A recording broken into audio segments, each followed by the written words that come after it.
তোমাদের আত্মীয় স্বজন প্রতিবেশী তোমাদের সন্তান সন্ততি তাদেরকেও জাহান্নামের আগুন থেকে বাঁচাবে।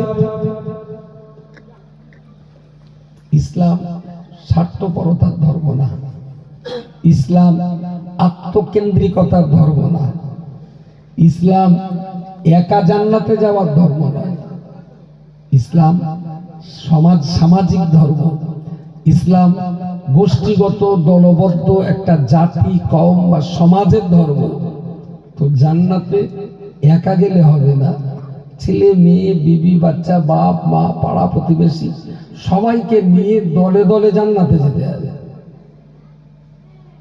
আপনি নামাজ পড়বেন, আপনি কোরআন পড়বেন, আপনার ছেলেটা নামাজ পড়বে না, আপনার মেয়েটা কোরআন জানবে না, আপনার কাজের লোকটা বাড়িতে যে লোকটা থালাহাড়ি মাজে সেও নামাজ পড়বে না, অথচ পরিবারের 7 জনকে জাহান্নামে দিয়ে আপনি একা নামাজ পড়ে কোরআন পড়ে জান্নাতে যাবেন, এটা কিন্তু হবে না। যাদের বাচ্চারা নামাজ না পড়ে সেই বাপের নামাজ কোনো কাজে লাগবে না।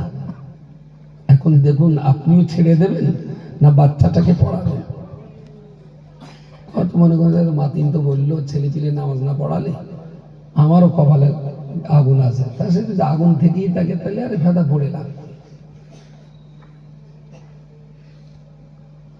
রাসূল বলেছেন কোরআনের কথা যে কু আনফুসাকুম, তুমি জাহান্নাম থেকে বাঁচো, তোমার সন্তানাদি, তোমার পিতামাতা, তোমার প্রতিবেশী, তোমার মহব্বতের আত্মীয় স্বজন, ভাইপো ভাইজি ভাগনা ভাগ্নি, বাড়ির চারপাশের মানুষ, তাদেরকেও তুমি জাহান্নাম থেকে বাঁচাও।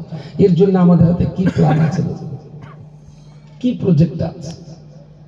নিজে বাঁচলে তো হবে না, সবাইকে তো বাঁচাতে হবে। প্ল্যান কিছু আছে আমাদের হাতে?